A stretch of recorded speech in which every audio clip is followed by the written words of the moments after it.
In a peaceful suburban neighborhood where peace and quiet were the norm, the tragic disappearance of Madeline Soto has shattered the illusion of normalcy and set the community on edge.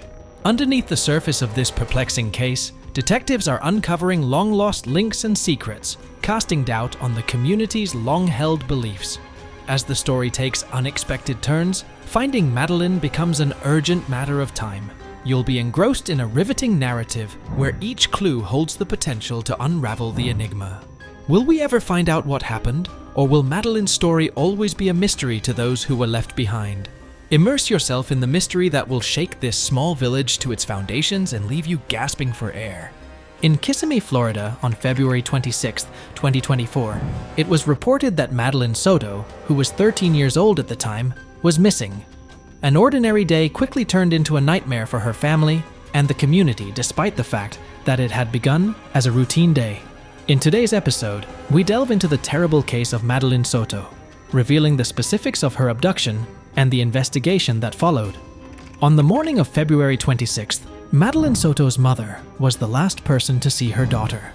When Madeline's mother went to pick daughter up from school that afternoon, she discovered that Madeline had not come at all from the school. Immediately after the panic began, the authorities were called to the scene. Interviews with Madeline's relatives and friends were the first step in the investigation that the authorities took. The focus eventually shifted to Stefan Stearns, who was Madeline's mother's lover at the time.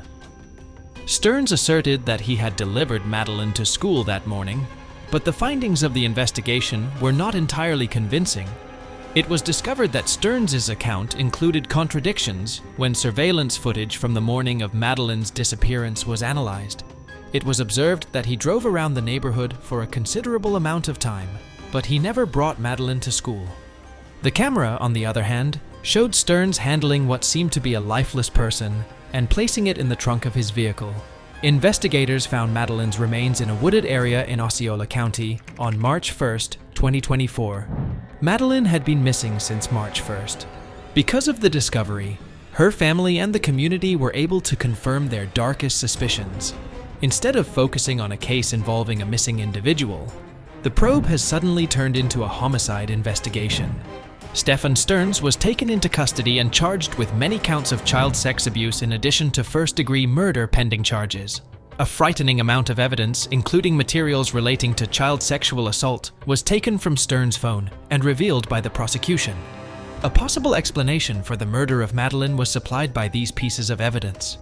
To emphasize the relevance of the evidence against Stearns, a local defense attorney named Jonathan Rose brought attention to the material.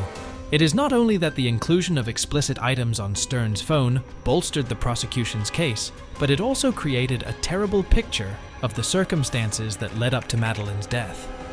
The passing of Madeline caused shockwaves to travel across the neighborhood. In order to express their sorrow at the loss of a young life that was taken from them much too soon, friends, family, and neighbors gathered together to hold vigils and monuments in her honor. It was revealed by the state attorney's office that they would be seeking the death sentence for Stefan Stearns, which highlights the seriousness of the crimes that were committed. The need for justice for Madeline was expressed in this decision, which was made by the community. Madeline Soto is remembered as a young woman who was full of life and brightness, and who had a lot of life ahead of her. Her heartbreaking experience serves as a sharp reminder of the significance of maintaining vigilance and receiving support from the community in order to safeguard our children. Comment below with your opinion regarding the heinous crime and let us know what your take is on this case. And if you like our true crime-based video contents, please like, share, and subscribe to our channel. Thanks a bunch for watching, and stay tuned for more updates on various thrilling stories.